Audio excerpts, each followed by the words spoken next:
अस्सलाम वालेकुम। 1 दिसंबर world's add day के तौर पे सेलिब्रेट किया जा रहा है। इस दिन का मकसद पब्लिक के अंदर अवेयरनेस प्रोवाइड करना है कि एड्स से बचने के लिए क्या एहतियाती तदाबीर अडॉप्ट की जा सकती हैं और एड्स किन किन वजूहात की बिना पर फैल सकता है। बदकिस्मती से पाकिस्तान उन चंद ममालिक में से एक है जिसके अंदर एड्स बड़ी तेज़ी से फैल रहा है। पाकिस्तान के अंदर अभी तक के रिपोर्टेड केसेस की तादाद 1.5 लाख से 2 लाख के करीब है और बहुत सारे केसेस ऐसे हैं जो कि रिपोर्टेड नहीं है, उनकी तादाद इनसे कहीं ज़्यादा हो सकती है।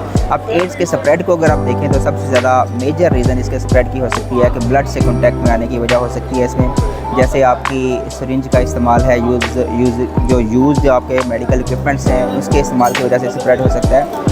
या बहुत सारे हमारे बार्बर एंड सैलून शॉप्स हैं जहाँ पे फीमेल जाती हैं, जहाँ नीडल्स हैं, जहाँ पे ब्लड के साथ कॉन्टैक्ट में आने के चांसेस बॉडी के ज़्यादा होते हैं। वहाँ पे ये मेजर एक जगह होती है जहाँ से एड्स की स्प्रेडिंग की पॉसिबिलिटीज़ होती हैं। इसी तरह जो दूसरी पॉसिबिलिटीज़ है वो सेक्सुअल कॉन्टैक्ट्स है। जो इन्फेक्टेड पेशेंट्स के साथ अगर कोई सेक्सुअल कॉन्टैक्ट एक्टिविटी परफॉर्म करता है, सेक्सुअल कॉन्टैक्ट में आता है, तो ये एक दूसरा रीज़न हो सकता है। और तीसरी वर्टिकल ट्रांसमिशन होती है, यानी मदर टू चिल्ड्रन ट्रांसमिशन के भी चांसेस बहुत ज़्यादा होते हैं। तो ये 3 मेजर रीज़न हैं जिसकी वजह से एड्स माशरे के अंदर फैल सकता है या फैल रहा है। पाकिस्तान में जो मेजर जो सिटी है जिसके अंदर आज तक प्रेवेंसी या प्रेवलेंस बहुत ज़्यादा है वो लाड़काना यानी सिंध का वो शहर है जहाँ पे 50% के करीब जो ट्रांसमिशन है वो PWIDs यानी पर्सनस हु इंजेक्ट डिजीज़, यानी जो इंजेक्शन के थ्रू ड्रग लगाते हैं, ड्रग को यूज़ करते हैं, उनके थ्रू ये फैलने के चांसेस बहुत ज़्यादा हैं। लाड़काना में ये केसेस तकरीबन 50% के करीब हैं। इसी तरह पाकिस्तान के डिफरेंट शहरों के अंदर भी इसकी पॉसिबिलिटीज़, इसकी प्रेवलेंस बहुत ज़्यादा है। अब तीसरा जो मेजर कॉन्टैक्ट रीज़न है जैसे मदर टू चाइल्ड है, ये तो एक पॉसिबिलिटीज़ है जिसको आप अवॉइड नहीं कर सकते, लेकिन जो फर्स्ट 2 रीज़न्स हैं उससे बड़ा इजीली अवॉइड किया जा सकता है। उसमें आपको सबसे ज़्यादा इंपॉर्टेंट चीज़ अवेयरनेस की ज़रूरत है ताकि आप इसकी प्रिवेंशन को इंश्योर कर सकें।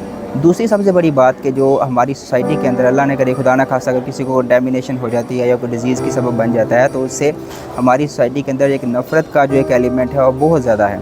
अगर इस एलिमेंट को हम कम कर सकें तो हमारी सोसाइटी में इसकी एक अवेयरनेस को बेटर तरीके से हम कम्युनिकेट कर सकते हैं और इसके चांसेस को हम रिड्यूस कर सकते हैं कि अगर कोई पेशेंट इन्फेक्ट हो गया है खुदा ना खास्ता तो वो इस सर्कुलेटरी नेट के अंदर आए ताकि उसकी एक रिपोर्ट जनरेट हो और पता चले कि ये बंदा इन्फेक्टेड है और उसकी ट्रीटमेंट के लिए कोई नेसेसरी मेजर्स लिए जा सकें। पाकिस्तान में एड्स कंट्रोल प्रोग्राम एक बड़ा अच्छा काम कर रहा है, एक वाहद अदारा है जो एड्स के कंट्रोल और प्रिवेंशन के लिए काम कर रहा है। तो इसमें अगर कोई इन्फेक्टेड पेशेंट्स है, कोई डिजीज़ पेशेंट्स है तो उसके लिए ज़रूरी है कि आप उससे मोहब्बत करें, बीमारी से नफ़रत करें लेकिन बीमार से नफ़रत ना करें। यही आज का पैगाम है और कोशिश करें अपने आसपास रहने वालों को इस अवेयरनेस की ज़्यादा से ज़्यादा ज़रूरत है ताकि उनको इस बीमारी से बचाया जा सके और पाकिस्तान उन कंट्रीज़ के लिस्ट से निकल सके जो कि जिनमें ये बीमारी बड़ी तेज़ी के साथ फैल रही है।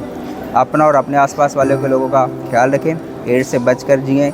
एड्स काबिल इलाज है, इसको इलाज किया जा सकता है लेकिन इसकी एहतियात सबसे ज़्यादा ज़रूरत है। इजाज़त दीजिए, अल्लाह हाफ़िज़।